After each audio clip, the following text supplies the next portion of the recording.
Kwanza Loemba hajaletwa na Jairuti. Nani kasema Loemba kaletwa na Jairuti?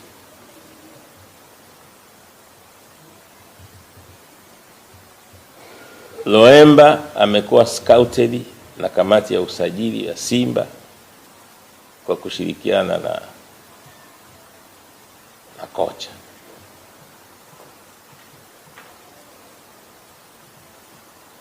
Ila mkataba wa Jairuti unasema atalipia mchezaji.